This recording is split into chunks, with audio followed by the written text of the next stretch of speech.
오늘 설교의 제목은 죄로부터 자유입니다. 중요한 일을 앞두고 있을 때 여러분은 어떻게 반응하시는 편이십니까? 긴장하는 편이세요? 아니면 자신감 있게 또 대범하게 대하는 편입니까? 저는 긴장을 많이 하는 편입니다. 자신 없는 일, 갑자기 맡은 일, 또는 제가 생각하기에 제가 감당하기 어렵다라는 판단이 들면 많은 부담과 압박을 느끼는 편입니다. 그때 저는 하나님께 도와달라고 기도합니다. 그렇게 하나님을 의지하는 기도를 드리고 나면 그때부터 저는 제가 해야 할 일을 할 수 있게 됩니다. 이런 패턴이 반복되면서 저는 기도의 능력이 있다는 것을 알게 되었습니다. 물론 저는 어린 시절부터 예수님을 믿었던 사람인데 그럼에도 불구하고 저에게 기도에 대한 한 가지 고민이 있었어요. 그것은 내 할 일은 하지 않은 채 자꾸만 기도만 하게 되는 사람이 되면 어쩌나 라는 염려였습니다. 기도는 열심히 하지만 정작 내가 해야 될 일은 하지 않은 채 하나님만 찾게 되고 그러는 중에 나는 점점 더 약해져 가면 어쩌나 라는 생각이었습니다. 하지만 사랑하는 성도 여러분, 제가 경험한 기도의 능력은 하나님께 기도하면 어느새 저는 제가 해야 되는 일 앞에 서 있었고 하나님은 하나님만 하실 수 있는 일을 저에게 해주셨습니다. 이것이 제가 경험하고 여러분께 나누고 싶은 기도의 능력입니다. 기도를 통해 우리는 내가 할 수 있는 일과 내가 할 수 없는 일이 무엇인지 분별할 수 있게 됩니다. 그리고 기도하면서 우리는 그동안 우리가 집착해 왔던 우리가 할 수 없는 일로부터 비로소 자유롭게 되고 그리고 우리가 해야 하는 일 앞에서는 몰입하게 됩니다. 그리고 하나님은 하나님만 하실 수 있는 일을 여러분들에게 행하실 것입니다. 이렇게 하나님께 기도하면 그때부터 여러분은 자유로워질 수 있습니다. 기도를 통해 여러분에게 찾아오는 몰입과 집중이 여러분 내면에 있는 부담과 긴장을 눌러버릴 것이기 때문입니다. 제 경우에 보통 이런 과정으로 진행되는 일들은 대부분 잘 끝났습니다. 아무리 두렵고 떨려도 하나님 저를 도와주십시오 라는 그 기도로 시작하고 하나님은 하나님만이 하실 수 있는 일을 저에게 해주시고 저는 제가 하는 일을 집중하기 시작하면 대부분의 그런 과정을 거친 일들은 잘 끝났습니다. 그리고 그 일이 마쳤을 때 마음을 담아 저는 하나님께 이렇게 고백 드리곤 했습니다. 하나님, 이번에도 하나님이 저를 도와주셨습니다. 그런데 안타깝게도 돌아보면 여러 번의 큰 실패를 경험할 때가 있었습니다. 그 여러 번의 실패의 원인은 결국 하나였는데 기도의 능력이 부족했던 것도 아니었고 제 준비가 미흡했던 것도 아니었습니다. 제가 실패한 이유는 저와 하나님만 알고 있는 죄 때문이었습니다. 그래서 저는 실패했습니다. 잘 될 거라는 확신도 있었어요. 그리고 이 정도면 충분하다라고 자부할 정도의 노력과 나름의 검증도 거쳤습니다. 그리고 제가 신뢰할 수 있는 사람들의 평가도 나쁘지 않았습니다. 이 정도 준비했으면 잘 될 것이다. 하지만 죄는 오래도록 잘 다져 놓았던 저의 루틴과 정성껏 진행해 왔던 여러 과정들을 너무나도 쉽게 무너뜨렸습니다. 왜냐하면 여러분 기억해 주세요. 죄의 본질은 비틀고 파괴하는 것이었기 때문입니다. 그래서 잘 준비했음에도 불구하고 뼈아프게 실패했습니다. 방금 제가 여러분께 저와 하나님만 알고 있는 죄다라고 말씀드렸는데 그 이유는 저는 그게 죄인 줄 알고 있었어요. 그런데 세상 사람들은 그 정도는 죄가 아니라고 말했어요. 다른 사람들의 눈에는 뭐 그럴 수도 있지, 괜찮다고, 그 정도는 다 하고 산다라고 그렇게 이야기를 해줬습니다. 하지만 당사자인 저는 그 이야기가 들리는 그 시점에도 이게 분명히 죄라는 걸 알고 있었습니다. 그 이유는 하나님이 저에게 주신 양심 때문이었습니다. 그 양심이 요동하면서 이것이 죄다라고 더 이상 다가가서는 안 된다라고 너무나도 명확히 알려줬습니다. 그런데 저는 돌이키지 않았습니다. 멈추지 않았고요. 그냥 세상 사람들이 이야기하는 그 기준에 저를 맞췄습니다. 왜냐? 저는 그게 더 자유로운 줄 알았습니다. 그렇게 죄는 하나님의 은혜를 경험하는 길로 가고 있었던 저를 실패와 슬럼프로 끌고 갔습니다. 이 과정에서 저는 성과뿐만 아니라 너무나도 중요했던 자유마저 잃어버리게 되었습니다. 사랑하는 청년 여러분, 저는 이 시간들이 참으로 후회스럽습니다. 죄는 무엇일까? 성경은 죄를 단순한 윤리적 결함이라든지 그리고 타인에게 지탄받을 만한 행위로만 규정하지는 않습니다. 성경은 죄를 하나님의 부재요, 하나님과의 잘못된 관계 설정이라고 말합니다. 선이요 또 정의이신 하나님이 부재하기 때문에 윤리적으로 잘못된 선택을 하게 되는 것입니다. 성경이 말해주는 죄에 대한 정의를 통해 우리는 죄로부터 멀어지는 길이 무엇인지 알 수 있습니다. 사랑하는 청년 여러분, 죄로부터 멀어지는 그 길은 하나님께 가까이 나아가는 것입니다. 그리고 반대로 하나님으로부터 멀어지는 것은 죄를 향해 나아가는 것입니다. 또한 죄는 하나님이 창조하신 것을 왜곡합니다. 창세기라는 성경의 첫 번째 책을 보면 하나님은 창조를 통해서 생명과 질서, 조화, 그리고 균형을 가져오십니다. 하지만 죄는 어떠하냐? 창조의 능력은 없고 파괴하고 왜곡할 뿐이었습니다. 이 비틀고 왜곡하는 힘이 가장 잘 드러나는 영역은 어디냐면 관계입니다. 죄는 우리와 하나님과의 관계는 물론이거니와 소중한 사람들과의 관계, 그리고 여러분과 여러분 자신과의 관계마저 비틀고 파괴해버립니다. 자기 혐오는 예수의 성품인 겸손으로부터 나오는 것이 아니라 자기 혐오는 죄로부터 비틀고 왜곡된 나와 나 자신과의 관계로부터 비롯되는 것입니다.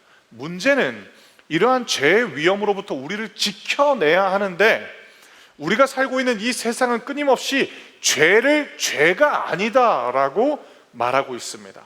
하나님의 말씀과 그리고 하나님께서 우리들의 마음 가운데 새겨주신 양심이라는 우리들의 내면 가운데 존재하고 있는 이 율법이 이것은 죄라고, 이것은 비정상적이고 잘못된 것이다라고 말해주고 있음에도 불구하고 너무나도 많은 사람들이 이건 죄가 아니라고, 그리고 시대가 바뀌었다라고 말하고 있기 때문에 우리도 모르게 양심의 소리를 덮어버릴 때가 너무 많은 것입니다.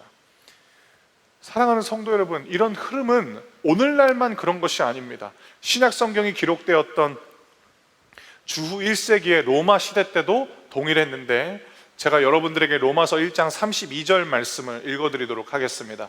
여러분들은 자막을 통해서 확인해 보시겠어요? 로마서 1장 32절 말씀입니다.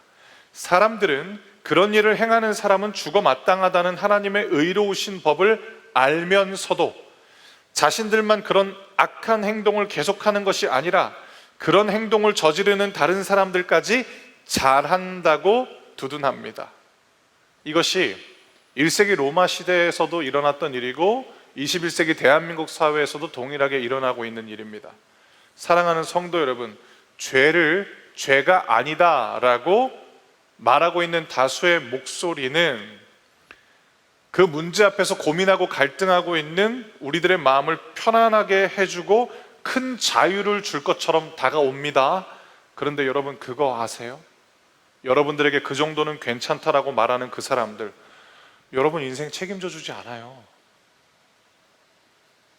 여러분한테 괜찮다고 말하고 있지만 그 사람들은 여러분들의 갈등과 고민에 관심 없어요. 관심 없으니까 너무나도 쉽게 그 문제가 갖고 있는 무게에 대해서는 생각하지 않고 괜찮다고, 젊을 때는 다 그런 거라고 이야기를 하는 것입니다. 어떤 책임도 져주지 않기 때문에 그저 다른 원망할 거리만 제공한 채 후회하고 있는 여러분들의 곁을 그냥 떠나버리게 될 것입니다. 죄는 결코 자유를 주지 못합니다. 오히려 자유를 빼앗아갈 뿐입니다. 죄가 부여하고 있는 가짜 자유는 나와 타인을 망치는 방종일 뿐입니다. 성경은 자유를 오직 예수님만 주실 수 있다라고 말합니다. 그래서 예수님은 자신을 길이요 진리요 생명이라고 말씀하시면서 진리이신 당신만이 우리를 자유롭게 할 것이다 라고 말씀해 주신 것입니다. 이런 맥락에서 우리를 자유롭게 하는 것은 예수님을 닮아가고 있는 습관 형성이라고 할 수 있는 경건입니다. 그러나 죄는 자꾸만 우리에게 어떤 메시지를 심어주느냐? 경건이 우리들의 자유를 빼앗아 간다라고 거짓말합니다. 사랑하는 여러분, 속지 마십시오. 우리들의 자유를 빼앗아 가는 것은 예수를 닮아가는 습관을 형성해 나가는 경건이 아니고요, 예수로부터 우리를 멀어지게 하는 죄입니다. 앞서 저는 경건이 예수님을 닮아가는 습관을 형성하는 것이다 라고 여러분께 말씀드렸습니다.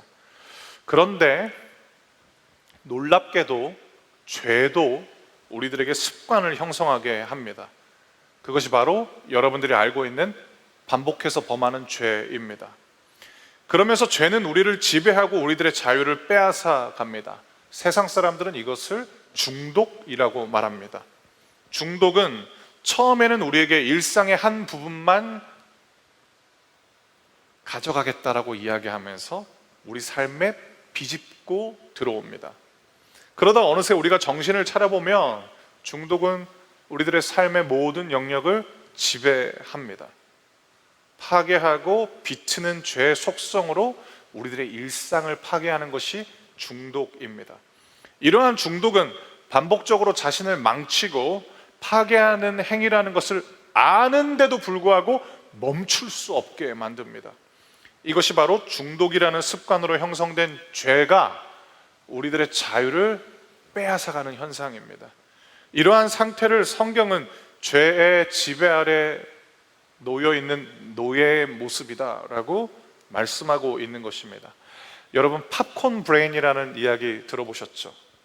이 말은 우리들의 뇌가 마치 팝콘처럼 팍팍 튀기는 자극에만 반응하게 되는 현상을 말합니다. 정작 집중해야 되는 일상생활에는 제대로 집중하지 못하고 팝콘이 터지는 것 같은 큰 자극에만 즐거움을 느끼는 것입니다. 특별히 10대는 말할 필요도 없고 2030 청년 세대 역시 지금 팝콘 브레인 현상이 대두되고 있습니다. 그래서 팝콘 브레인을 겪으면은 지문이 조금만 늘어나는 텍스트를 제대로 해석을 못하는 거예요. 왜 그랬을까? 우리 다 알고 있죠. 스마트폰이랑 SNS 때문인 거죠. 쉴 새 없이 쏟아져 나오는 숏폼 영상들이 우리들의 집중력과 중요한 시간들을 빼앗아 갑니다. 정작 우리가 집중해야 될 영역은 일상인데 우리는 쇼츠와 릴스에 집중하고 있습니다. 아침에 일어나자마자 쇼츠나 릴스를 오래도록 보고 나면 시간 낭비했다라는 생각에 우리는 몹시도 괴롭습니다. 어떤 때는 늦잠 자서 지각한 게 아니라 계속 숏폼 영상을 보다가 지각할 때도 있습니다. 그런데도 우리는 낮에도 밤에도 시간만 나면 그 영상들의 시간을 헌납하면서 우리들의 뇌를 팝콘처럼 튀겨가고 있습니다. 또 하나 여러분과 함께 생각해 보고 싶은 내용이 있습니다. 그것은 무엇이냐? 음주입니다. 술. 제가 여러분들에게 질문 드릴게요. 그냥 마음속으로 답해 봐 주시면 감사하겠습니다. 여러분, 진짜로 열심히 하루를 산 다음에 맛있는 음식과 함께 1급 발암 물질을 들이키는 것이 여러분에게 주는 상이라고 생각하세요? 그러면 행복이에요? 저는 일상의 브이로그를 올리면서 그 1급 발암 물질을 들이키면서 해맑게 웃으면서 오늘 하루도 수고했어 라고 이야기하는 분들을 보면 무슨 생각이 드는 줄 아세요? 이 사람 진짜 무책임하다. 자기 자신에게도 무책임하고 이 영상을 보는 타인에게도 너무나 무책임하다라는 생각을 합니다. 여러분, 진짜 그게 여러분들에게 주는 상이에요? 그게 진짜로 힐링이에요? 다음날 머리가 깨질 것 같은 거는 뭐예요? 아니, 그렇게 나에게 상을 줬으면 개운해야 되는데 다음날 내가 저거 다시는 안 먹는다라는 생각할 때 있잖아요. 미디어는 2030 세대들을 향해서 뭐라고 이야기를 하느냐? 이거 대한민국 2030 세대예요. 대한민국 2030 세대는 폭염주의가 아니라 폭음주의보가 내려졌다라고 이야기를 합니다. 사랑하는 여러분, 술과 행복, 술과 쉼을 연결하는 미디어들에게 속지 마십시오. 무책임할 정도로 술에 관대하며 미화시키는 감각적인 매체일 뿐입니다. 이 외에도 우리 사회와 우리 세대는 죄로 인한 여러 중독으로 병들어 있습니다. 제가 목사다 보니까 다양한 분들을 만나잖아요. 알코올 중독을 앓고 있는 분을 한번 만난 적이 있었어요. 저한테 이런 얘기를 하시는 거예요. 목사님, 알코올 중독에 빠지면 어떤 생각이 드냐면요, 누가 이야기를 하면은요, 아휴, 그만 좀 얘기해라, 빨리 집에 가서 술이나 한잔 해야겠다 라고 이야기를 머릿속으로 생각한다라는 거예요. 그래서 중요한 순간들을 다 놓쳐버린다라는 것입니다. 여러분, 이뿐만 아니라 우리 사회는 여러 중독으로 인해서 병들어 있습니다. 그러면 우리를 이 죄로부터 다시 자유롭게 할 수 있는 것이 무엇일까? 만약 자유로워질 수 있다면 우리는 어떻게 해야 될 것인가? 로마서는 우리에게 죄로부터 다시 자유로워질 수 있다라고 말해 줍니다. 그리고 로마서는 죄로부터 자유로워질 수 있다라는 가능성뿐만 아니라 구체적인 방법도 우리에게 제시해 주는데요, 로마서 6장 16절부터 18절 말씀, 세 절이지만 우리 다 함께 한 목소리로 읽도록 하겠습니다. 로마서 6장 16절부터 18절 말씀, 시작. 여러분이 어떤 사람에게 복종하여 여러분 자신을 그 사람에게 바치면 여러분은 그 사람의 종이 된다는 것을 알지 못하십니까? 여러분은 죽음에 이르는 죄의 종이 될 수도 있고 의에 이르는 순종의 종이 될 수도 있습니다. 그러나 하나님께 감사할 것이 있습니다. 여러분이 전에는 죄의 종이었으나 전수받은 가르침에 본해 전심을 다해 복종함으로써 죄로부터 해방되어 의의 종이 되었습니다. 아멘.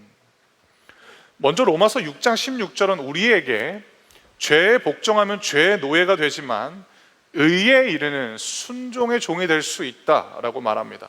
여기서 말하는 의라는 것은 무엇이냐면 죄와 관계없는, 죄로부터 자유로운 상태를 이야기합니다. 이것이 바로 의입니다. 그런데 로마서 6장 17절부터 18절에 우리는 여러분이 전에는 죄의 종이었으나 전수받은 가르침에 본해 전심을 다해 복종함으로써 죄로부터 해방되어 의의 종이 되었다라는 선언을 보게 됩니다. 이 내용이 신기한데요, 왜 그러냐? 우리들의 고민은 현재 진행형인데 우리를 향한 로마서의 선언은 완료형이어서 신기합니다. 왜 그러면 우리에게 자유가 이미 주어지는 것이 가능해졌을까? 그 이유는 전수받은 가르침에 본해 전심을 다해 복종했기 때문이다 라고 로마서 6장 17절이 우리에게 가르쳐 줍니다. 즉 우리가 마음을 다해 우리가 받은 가르침을 지키면 죄로부터 자유를 얻게 될 것이며, 만일 지금 마음을 다해 우리가 받은 가르침을 지키고 있다면 죄로부터 자유로워질 수 있는 그 기쁨이 우리에게 이미 주어졌다라는 것입니다. 그러면 죄로부터 우리를 자유롭게 할 우리가 전수받은 가르침, 즉 전해드린 메시지는 무엇일까? 그것이 바로 죄 용서의 은혜입니다. 마지막으로 한 가지 이야기를 전해드리면서 오늘 설교를 마치도록 하겠습니다. 바로 죄 용서의 은혜와 관련된 한 인물에 대한 내용인데, 여러분들이 아주 잘 알고 있는 인물입니다. 바로 다윗입니다. 다윗이 누구였는가? 하나님을 깊이 사랑하는 시인이었습니다. 그리고 이스라엘의 2대 왕이었고요, 사람들에게 칭송받았던 전쟁 영웅이었습니다. 그런데 그런 다윗에게 고질적인 죄가 있었어요. 바로 성적 탐닉이었습니다. 다윗은 8명의 아내를 맞았습니다. 그가 아내를 맞이하는 시점을 보면 너무나도 아이러니합니다. 왜냐? 하나님의 은혜를 경험하고 난 뒤에 그는 하나님이 하지 말라고 하는 많은 아내를 맞이해 갔기 때문입니다. 하나님께서 전쟁에 이기게 해주셨을 때 다윗은 또 다른 아내를 맞이했고, 하나님이 도와주셔서 위기에서 벗어났을 때 그리고 하나님이 평화를 주셨을 때 다윗은 어김없이 그때 새로운 아내를 맞이하곤 했습니다. 다윗은 분명히 자신이 잘못하고 있다는 것을 알았을 것입니다. 왜냐? 하나님께서 이스라엘의 왕에게 명령한 말씀인 이른바 왕의 규례인 신명기 17장 17절에서 왕은 많은 아내를 두어서는 안 된다, 아내를 많이 두면 그 마음이 하나님으로부터 멀어질 것이다 라는 그 기록이 명확하게 남아 있었기 때문입니다. 다윗의 시들을 보면 하나님의 말씀이 고스란히 담겨 있어요. 그래서 왕의 규례를 몰랐다라고 말하기에는 오히려 다윗의 시를 보면 그 주장이 더 설득력 없어 보입니다. 어쩌면 아내를 맞을 때마다 하나님이 주신 양심이 묻어졌을지도 모르겠죠. 그리고 신명기 17장 말씀 대신 자기보다 더 많은 아내를 두고 있는 다른 나라의 왕들을 바라보면서 다윗은 어쩌면 마음속으로 이렇게 생각했을지도 모릅니다. 그래도 나 정도면 괜찮다. 8명이면 양호하다. 80명, 800명의 아내를 맞은 왕들도 있는데 나 정도면 그래도 하나님의 말씀대로 사는 거지. 그렇게 착각했을지도 모르겠습니다. 그렇게 다윗은 죄의 노예가 되어서 자신의 충성스러운 부하 우리아의 아내인 밧세바를 아내로 맞았고, 그 과정에서 자신의 충성스러운 부하인 우리아도 죽이게 됩니다. 다윗은 자신의 죄를 감추고 싶었습니다. 하지만 하나님께서 선지자 나단을 통해서 다윗의 죄를 드러내셨습니다. 여러분, 근데 그거 아세요? 아직 다윗은 죄를 감출 수 있었어요. 나단 죽여버리면 되잖아요. 그리고 그 광경을 목격한 신하 몇 명만 죽이면 돼요. 그러면 또 감출 수 있어요. 그런데 감사하게도 다윗은 속지 않았어요. 그렇게 감추려면 더 큰 죄, 더 견고한 죄의 사슬에 자신의 자유를 빼앗겼을 법한데 다윗은 그러지 않았습니다. 그 순간 다윗은 가짜 자유가 아니라 진짜 자유를 얻기 위한 선택을 하는데 바로 하나님께 죄를 고백하고 죄 용서의 은혜를 구하는 것이었습니다.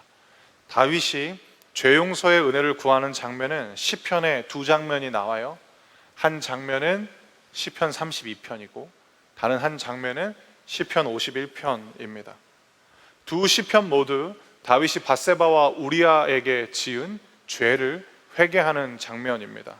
먼저 시편 32편 1절부터 2절 말씀, 시편 32편 1절부터 2절 말씀, 저와 우리 성도님들이 한 절씩 읽도록 하겠습니다. 제가 1절 읽고요, 여러분들이 2절을 읽어주세요. 죄를 용서받고 잘못을 용서받은 사람은 행복한 사람입니다. 2절, 여호와께서 더 이상 죄를 묻지 않는 사람과 그 마음에 거짓이 없는 사람은 행복한 사람입니다. 아멘.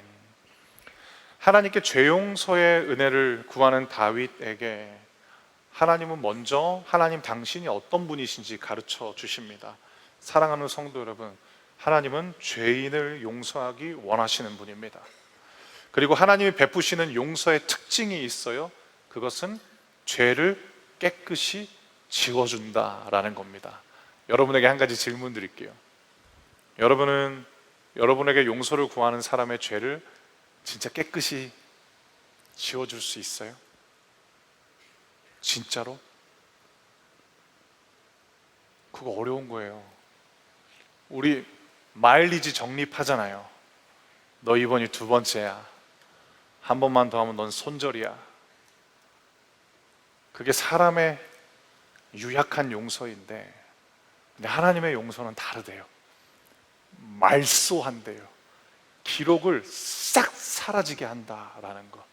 그것이 하나님이 주시는 죄 용서의 특징입니다. 그래서 하나님께 죄 용서를 받은 사람은 어떻게 되느냐? 다윗이 이렇게 말하죠. 행복한 사람이 된다라고 말합니다. 왜냐? 하나님께서 더 이상 그의 자유를 올가매는 그 죄에 대해서 묻지 않으시고 하나님이 그 죄를 용서해 주셨기 때문에 참 자유를 선물해 주셨기 때문입니다. 다윗은 이어서 자신의 죄가 드러났을 때 자기 내면에서 일어났던 갈등과 고민에 대해서도 말하는데, 이번에는 시편 32편 3절부터 4절 말씀, 여러분들이 3절을 읽어주시고 제가 4절 말씀을 읽겠습니다. 여러분 먼저 3절입니다. 시작.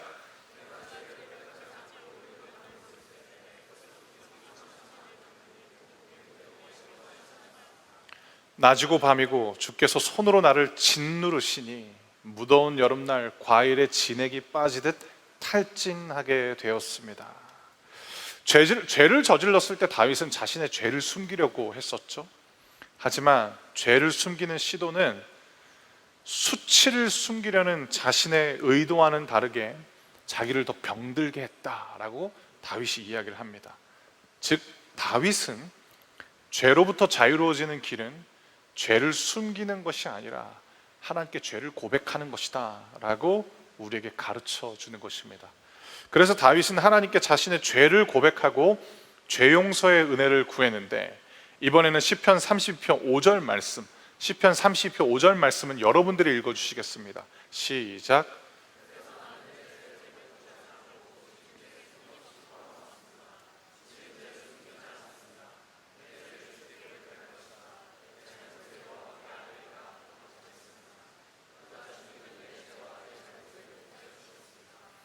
아멘. 내 죄를 주께 고백할 것이다. 내 잘못을 여호와께 아뢰리라. 이 다짐이 바로 시편 51편의 기도문인 것입니다.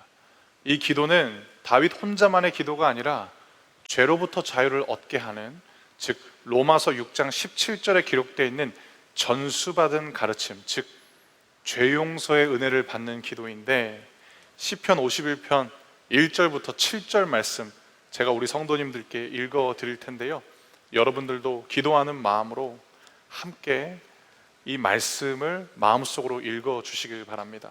제가 시편 51편 1절부터 7절 말씀을 읽어 드리겠습니다. 오 하나님, 주의 한결같은 사랑으로 내게 자비를 베풀어 주소서. 나를 불쌍히 여겨 주셔서 내 모든 잘못을 없애 주소서. 내 모든 죄악들을 다 씻으시고 내 모든 죄들을 깨끗하게 해주소서. 내가 저지른 잘못들을 알고 있으니 내 죄가 항상 내 앞에 있습니다. 내가 주께 죄를 지어 주께서 보시기에 악한 짓을 했습니다. 그러므로 주께서 내게 뭐라고 하셔도 주의 말씀이 옳으며 주께서 내리신 판단이 바릅니다. 그렇습니다. 나는 태어날 때부터 죄투성이었습니다. 어머니가 나를 임신했을 때부터 나는 죄인이었습니다. 주는 정말로 내 속에 진실이 있기를 바라십니다. 주는 내 마음속에 지혜를 가르치십니다. 우슬초로 나를 씻겨 주소서. 그러면 내가 깨끗해질 것입니다. 나를 씻어 주소서. 그러면 내가 눈보다 더 하얗게 될 것입니다. 아멘. 그리고 마침내 다윗은 자신을 짓누르던 죄로부터 참 자유를 얻었습니다. 다윗은 자신에게 죄 용서의 은혜를 주신 하나님을 노래합니다. 시편 32편 6절부터 7절 말씀, 이 말씀은 우리가 한 목소리로 읽도록 하겠습니다. 시편 32편 6절부터 7절입니다. 시작. 그러므로 경건한 사람들은 주가 찾으실 때 그분께 기도드려야 할 것입니다. 그러면 고난이 홍수처럼 밀려올지라도 그들을 덮치지 못할 것입니다. 주님은 내가 숨을 곳입니다. 주께서 어려움으로부터 나를 지켜주시니 내 마음이 구원의 노래로 주님을 찬양합니다. 아멘. 사랑하는 성도 여러분, 자유롭지 못하다라는 생각이 드십니까? 특히 죄 때문에 여러분들의 마음이 평안하지 않은 순간에 계십니까? 혼자 있을 때 특정한 죄 때문에 속절없이 지금 무너지고 계십니까? 죄의 노예가 된 것처럼 내가 원하고 바라는 나로 살지 못하고 계십니까? 경건한 사람들, 하나님을 예배하고 예수님을 믿는 사람들은 그 시간을 어떻게 해석하느냐? 내가 무너져 내리는 시간이 아니라 주님이 찾으시는 시간으로 삼고 하나님께 죄 용서의 은혜를 구합니다. 하나님은 아무리 끔찍하고 추악한 범죄를 저지른다 할지라도 죄 용서의 은혜를 구하면 죄 용서의 은혜를 주십니다. 그리고 하나님이 주시는 죄 용서의 은혜는 사람을 변화시킵니다. 다윗은 밧세바를 아내로 맞이한 이후에, 죄 용서의 은혜를 받은 이후에 더 이상 새로운 아내를 맞지 않습니다. 그리고 밧세바에게 남편으로서 책임을 다합니다. 여러분, 죄 용서의 은혜를 받은 사람의 특징이 있어요. 하나님께만 용서를 받는 것이 아니라 자신이 잘못을 저질렀던 사람에게 책임을 다하는 특징을 보입니다. 먼 훗날 다윗의 부하들이 다윗에게 수넴 여자 아비삭을 데려옵니다. 수넴 여자 아비삭이 어떤 사람이었느냐? 열왕기상 1장에 보면 다윗의 부하들이 이스라엘 온 땅을 누비면서 찾은 젊고 아름다운 여인이다라는 기록이 나와 있습니다. 그런데 다윗은 아비삭과 동침하지 않았습니다.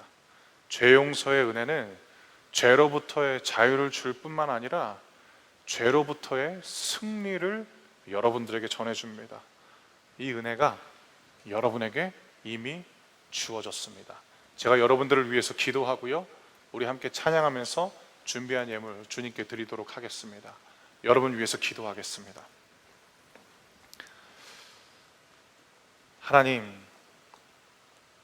전수받은 가르침이라는 그 말씀이 우리가 죄에 짓눌려 있을 때 우리들의 자유를 앗아가는 그 죄를 주님께 올려드리면서 죄 용서의 은혜를 구하면 다시금 우리에게 하나님만 줄 수 있는, 예수님만 줄 수 있는, 성령 안에서만 살아갈 수 있는 참 자유가 주어진다라는 것을 믿음으로 받습니다.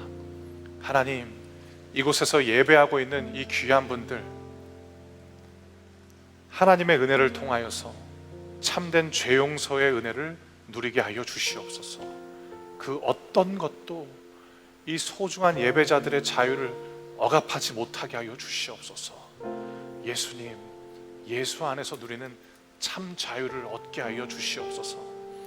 세상은 너무나도 자신만만하게 외칩니다. 사람은 절대 변하지 않는다라고 말하지만 성경에서 무수히 기록되어 있는 이 은혜의 사건들, 그럼에도 불구하고 성도는 죄 용서의 은혜로 말미암아 변화된다라는 이 믿음의 증언이 우리 사랑하는 성도님들의 삶의 현장 가운데 눈에 보이는 믿음의 열매로 나타나게 하여 주시옵소서.